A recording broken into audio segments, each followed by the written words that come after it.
Rosalind Franklin, 1920-1958, was a British biochemist and X-ray crystallography expert who made a decisive contribution to one of the most important scientific achievements of the 20th century, the discovery of the structure of DNA. Her scientific work was not limited to DNA. She also produced important findings in the study of viruses, graphite, and coal structures. Franklin's life and legacy symbolize the challenges faced by women in science and the extraordinary achievements they made despite those obstacles. Early life and education. Rosalind Franklin was born on July 25, 1920, in London to a wealthy and intellectual Jewish family. From an early age, she showed a deep interest in science and was recognized for her intelligence. She studied chemistry at Newnham College, Cambridge, where she became familiar with scientific methods in depth. After graduating in 1941, Franklin began doctoral research at the British Coal Utilization Research Association. During this time, she conducted pioneering research on the molecular structure of coal and graphite, which was later applied in the development of gas masks during World War II. DNA and work at King's College. In 1951, Franklin joined King's College London, where she began using X-ray diffraction to study the structure of nucleic acids. At the time, this method was one of the most advanced techniques for visualizing molecular structures. Franklin and her colleague Raymond Gosling captured hundreds of X-ray images to determine the structure of the DNA molecule. One of the most famous and historically significant images, known as Photo 51, was taken by Franklin in 1952. This image was the first visual evidence proving that DNA had a double helix structure. Based on this image, Franklin concluded that the molecule had a uniform spiral shape with repeating distances per turn, and that the phosphate groups were located on the outside of the helix. Injustice in scientific history. Unfortunately, Franklin's crucial findings were used without her permission by other scientists, James Watson and Francis Crick. Maurice Wilkins, her colleague at King's College, showed them Photo 51 without Franklin's knowledge. Based on this information, Watson and Crick built a model of the DNA structure in 1953, which was immediately accepted by the scientific community. In 1962, Watson, Crick, and Wilkins were awarded the Nobel Prize in Physiology or Medicine for the discovery of the DNA double helix. Rosalind Franklin, who had died of cancer in 1958, was not included because the Nobel Prize is not awarded posthumously.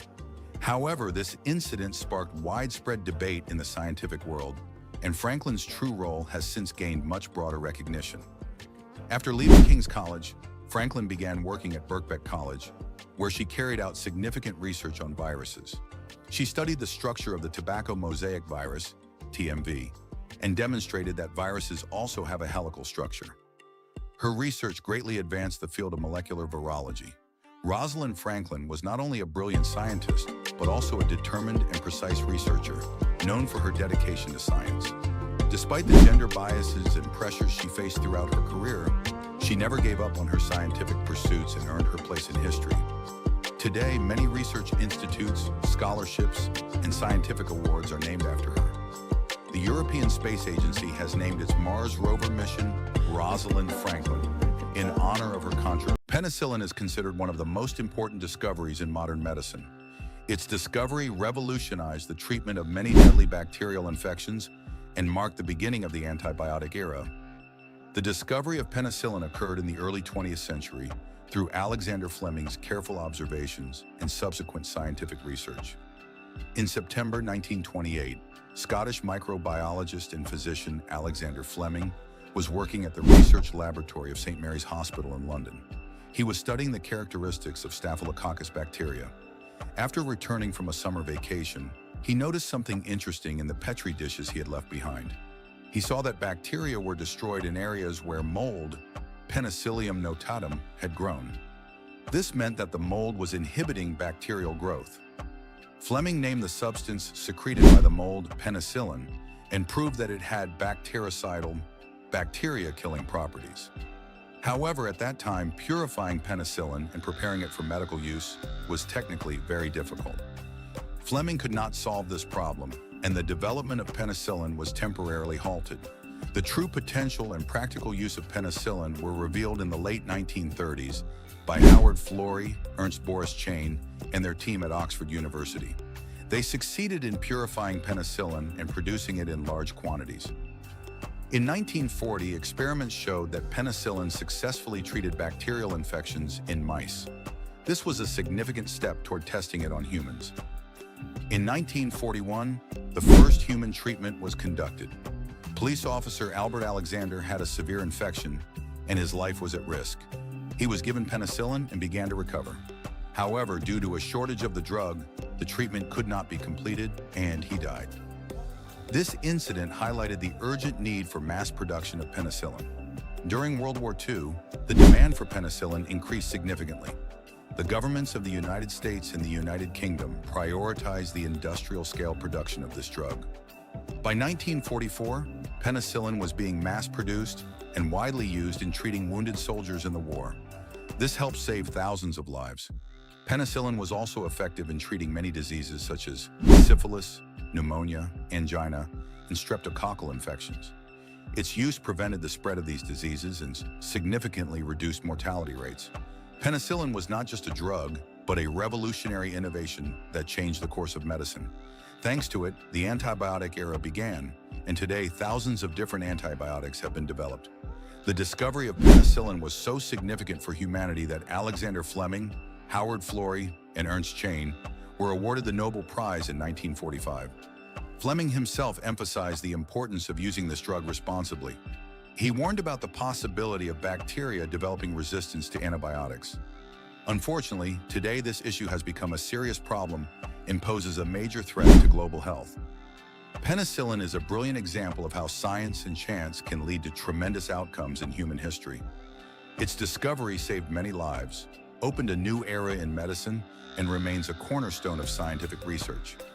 The responsible and proper use of antibiotics is of vital importance. The desire for long-distance communication between people dates back thousands of years.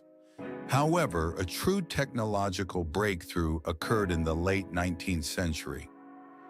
In 1876, Alexander Graham Bell invented the first working telephone, marking the beginning of a new era in communication. Bell's invention was based on the principle of transmitting sound signals through electric current from one point to another. The earliest telephones were simple in design and functioned only between two directly connected points. In the 1880s, telephone networks began to form. Telephone stations were established, and people connected with each other through operators. These early phones were large and primarily intended for use in homes and workplaces. In the early 20th century, significant innovations emerged. Automatic dialing systems reduced the need for human operators. Telephones became smaller and more user-friendly. Rotary dial phones became iconic devices of that period. By the 1950s, technological advancements sparked the idea of mobile communication. In 1947, Bell Labs began researching the concept of a mobile phone. However, the available technology at the time was not yet sufficient for widespread mobile communication. In 1983, Motorola released the first commercial mobile phone, the Dynatac 8000X. This device was large, heavy, and expensive. Its battery life was short, and it only supported voice calls. Despite its limitations, this marked the beginning of mobile telephony. In the 1990s, mobile technology advanced rapidly. Phones became smaller, lighter, and more affordable. Companies like Nokia, Motorola, and Ericsson dominated the market. The SMS, short message service, feature was introduced in 1992, greatly enhancing the social communication role of mobile phones.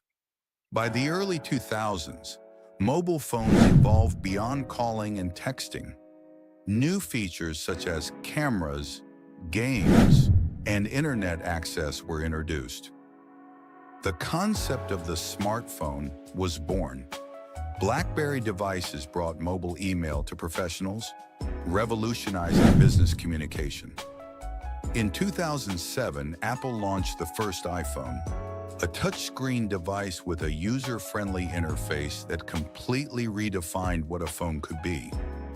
The iPhone combined phone, internet browser, and music player functionalities in one sleek device. Around the same time, the Android operating system was developed and the first Android phone was released in 2008. Today's mobile phones are much more than communication tools. They are used for photography, video recording, social media, payments, artificial intelligence services, and more.